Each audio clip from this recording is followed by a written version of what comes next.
America, welcome to Power to Thrive. I'm Dale. I'm sitting here with Cliff and Teresa. And before we get started, America, of course, you know the routine. Where's my subscribers? In fact, America, we need subscribers like a hog needs slop. So go to that button and hit that button and share. And today's topic is going to be about diabetes. Let's get started, Cliff. All right. I think Teresa has some thoughts on diabetes, so I think we're going to kick off with her. Hi, everybody. This is my first time coming on. So I've been listening to Dale and Cliff. I know they talked about diabetes once before, but there was just some things I wanted to share, some experiences and my opinion on some things. First, I have several people very close to me that are dealing with diabetes. One of the things that really, it gives me a lot of concern is that a lot of people, and these people that I know, don't understand their diabetes, and no one has really taught them about it. A lot of them are under the impression that it's just something they have to live with the rest of their lives. And we're talking about type 2 diabetes. And it is not something you necessarily have to live with the rest of your life. It is a lifestyle change. And every time I explain this or try to make someone understand, I don't think they understand or they really believe me. Or sometimes people are just not willing or don't understand the changes that they need to make. And I have two examples of two people that both had, one was diabetic, which means they were more than, I think it was 6.4 A1C, and one was pre-diabetic.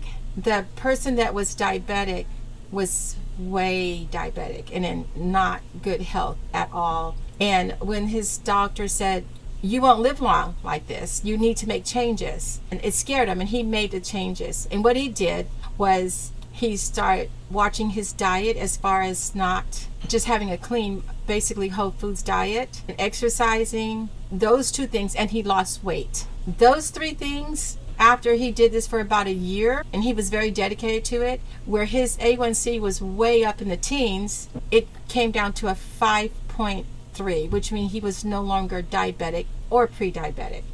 And he has continued that for the last 4 years. The other person was pre-diabetic, and she just freaked out when she understood what that meant, and she completely changed her diet also. She started exercising, lost some of the excess weight, and I think it was 4 months, or just a little less than 4 months, her A1C was way down to, I think it was a 5.1, and it has remained low ever since. So when I see people walking around and they have these little things here, the little patches that they have, if I can get into a conversation, I'll start a conversation with them and say, "Hey, what's your diabetes doing?" They say, "Oh, it's fine because I have this." All that is doing, like Cliff always says, is putting a Band-Aid on the problem. It's not dealing with it. It's just making them feel secure that, oh, it's not too high. They're not trying to cure it, they're just managing it. And they say it's not a cure, it goes into remission, but it's just really silly. Either you're diabetic or you're not. That's a matter of semantics. Yeah, and I hate to see them. Every time I see a patch, it really bothers me. And then when doctors might say, "Hey, just cut out on the carbs or do this or do that," they don't even understand what that is. And so they don't improve. They continue to eat and have the same behaviors as they did to get diabetes. And it's a vicious cycle. And they seem like hopeless. "Oh, I just got to live with this." This is a disease that can devastate your life. It can devastate your body. And it's high 90s, like 98, 99% type 2 it's diet related. It's caused by your diet. Yeah. And so people think, "Oh, I got diabetes," like they caught it, like it's some kind of a communicable disease. It's not. It's caused by your diet. You don't catch diabetes. No. You cause yourself to get diabetes. And then you also hear people, "Some runs in my family." See, that is something I don't understand. It runs in your family. So you just decided that since it runs in my family, I'm going to get it. It's natural for me to get, and that is absolutely in a way it is. If the family pattern is the same. Yeah, the family of man, it runs in everybody's family. If you dietarily abuse your body by eating foods that are super high in carbs and fat and all that, there's nobody that's immune to getting diabetes if you eat the wrong foods. So everybody's predisposed to get diabetes. If you nutritionally abuse your body by eating the wrong foods, you're going to get it. But you caused it. Not knowingly, but once you get it, you don't have to live with it.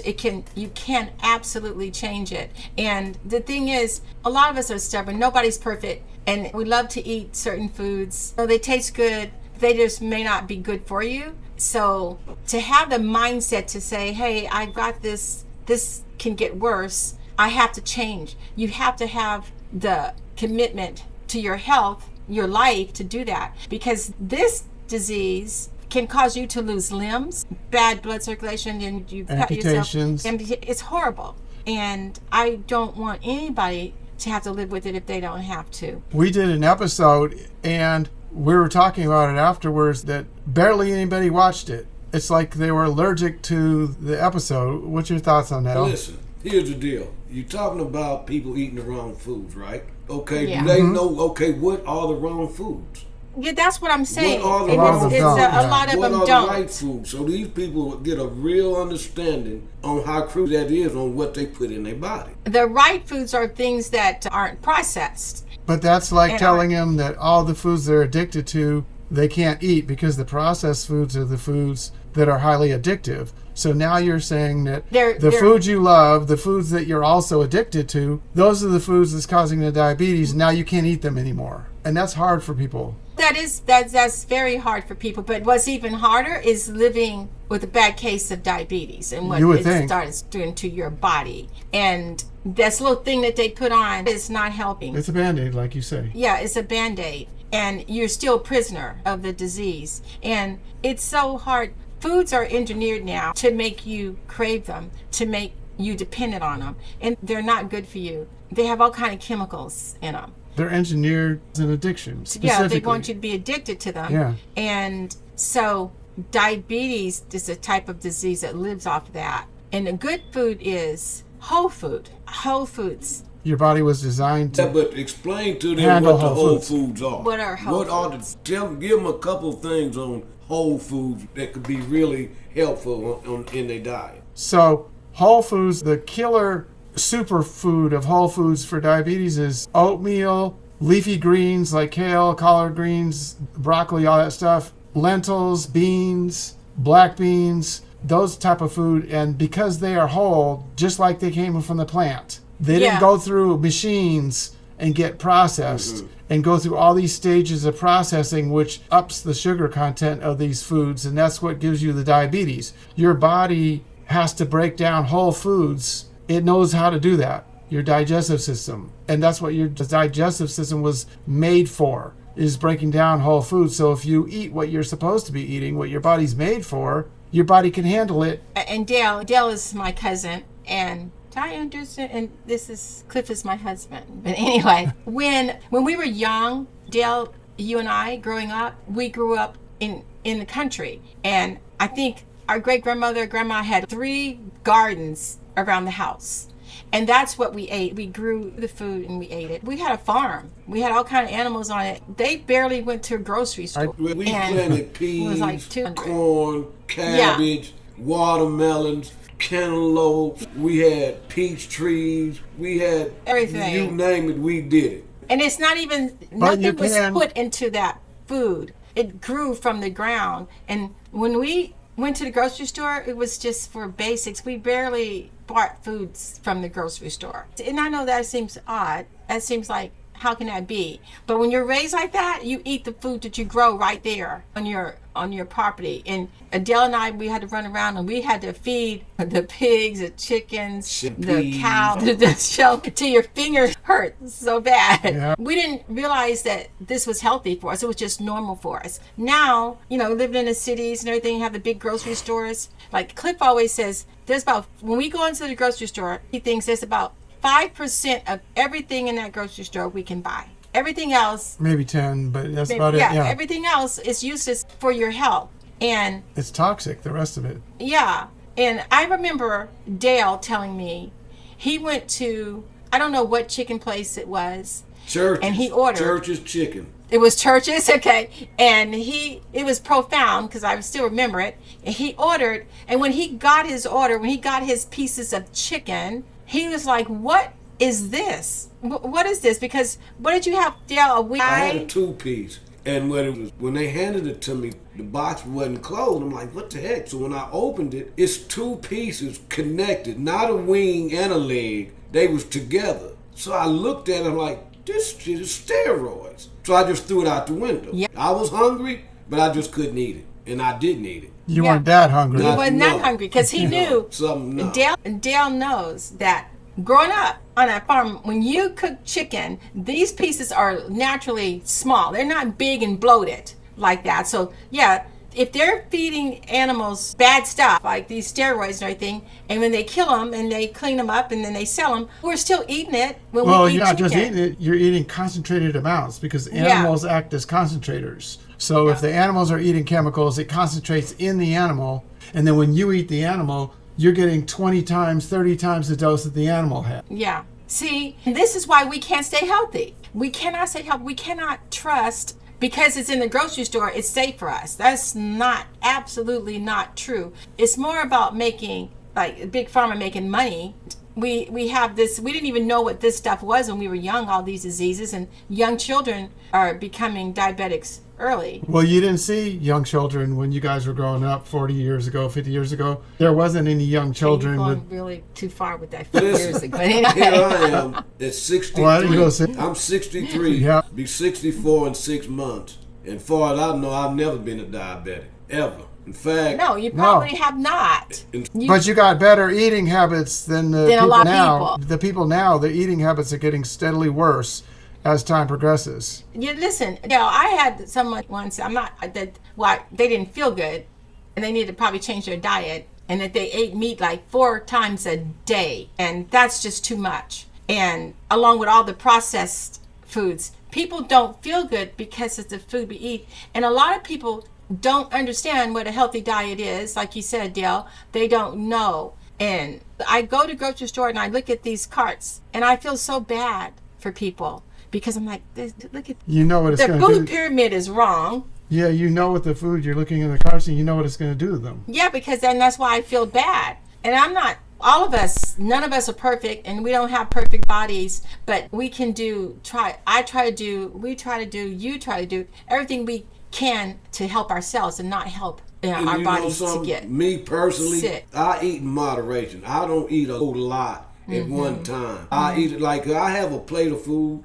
I'm not going to eat the whole plate. I'm going to eat part of it. I'm going to put it up. Later I go back, eat the rest, so on and so forth. I don't never sit down at a table since even when I was a kid, just eat. I don't never do remember that. you eating I don't do it. I never lot. have done that. And that has And a lot you- to do with, for instance, a person go to get a hamburger, they eating 4 or 5 in one setting. That's just ridiculous. And you wonder why. Yeah. Come on. And you wonder why, and then you maybe eat late at night, or it's just the things that But you know what? People love juice and you think it's healthy, but it's full of sugar. It's full of sugar. It's good. The crazy part is, though, if you're eating whole foods, you can literally stuff your face all Yeah. the time and it doesn't hurt you. Whole because that foods. natural food doesn't do the same thing. Yeah, if you're eating whole foods, you can eat as much as you want. Yeah, and fruits. I just eat them all day. I just eat fruits, all kinds of fruits that are the ones I'm not allergic to, because some reason after I got a certain age, I started being allergic to foods that I ate all my life. But anyway, What age was that? okay, we're not talking And about listen, age, but anyway. watermelon is one big fruit I see them buy a lot of in the grocery stores is watermelons. Yeah. see I a lot love of watermelon. that. Yeah, we Oh, used to yeah. eat watermelon. But watermelon, see, that's a whole food, so you can eat that. But since you brought that up, I want to know, what do you think, and Cliff, what do you think about the watermelons that are seedless? It just doesn't seem natural to me. I don't want that. If I break up in a watermelon and I don't see seeds, something seems wrong. It's engineered. How is that happening? I wonder whether that was normal breeding or whether that was genetically modification. It was. I'm not It's sure. genetically modified. We was talking about this at work the other day about them Okay. putting 2 seeds in whatever in the same hole or whatever to make it do whatever they looking for as far Right. as no seeds. Yeah, we just had this conversation yesterday about exactly what you talking I about. thought, I never, when I bought a watermelon, And I cut it, and I was cutting it. It actually tastes okay, pretty good. But then I knew something was wrong, and it didn't dawn on me until a little bit later. And I'm like, where are the seeds? There are no seeds. And I threw it away. That just doesn't seem normal, natural. It may be safe, I don't know. But part of the joy of eating a watermelon is digging all the seeds out your way so you can And spit them get out. to the meat of it and spit them out. That's the way that we did it. So many things are modified. They have numbers on fruits, and all those numbers that stamped on the paper, a little piece of paper on fruits, all those numbers mean something, and people don't understand what they mean. But it tells you if it's naturally grown, if it's organic or whatever, but they just seal it on there, paste it on there, whatever. But people don't have a definition of what all those numbers mean, so they don't pay attention to them. So the difference it's so many between a things. watermelon with a 10 versus a watermelon with a 5. The one with 10, is that the healthiest? I'm going to do some research on the next show. Remember that question. I'll do some research and find out. And I would ask the people who view this show, if you have any questions, please send us the questions, and we'll try to do the research. research to get the answers. Three of us, we understand a lot about, but we don't know everything. And don't forget Cliff's book. What's the name of your book? Plant-based America. Plant-based. And listen, America, He's just trying to be we're funny. getting ready. We're running out of time. We got any closing thoughts? I'm just glad to be here. I'm going to be visiting you guys way more often. We're glad to have you. I got well, something to thank say. you. America, All right. we're back. I know you're sitting there saying, oh boy, these guys tanked. They couldn't do it. Guess what, America? We had to make a few adjustments. We're back, and we're going to be stronger than Yeah. ever. And guess what? We about to give you actual facts like you never ever heard. We're going to see you on the That's next right. episode. Y'all have a good night.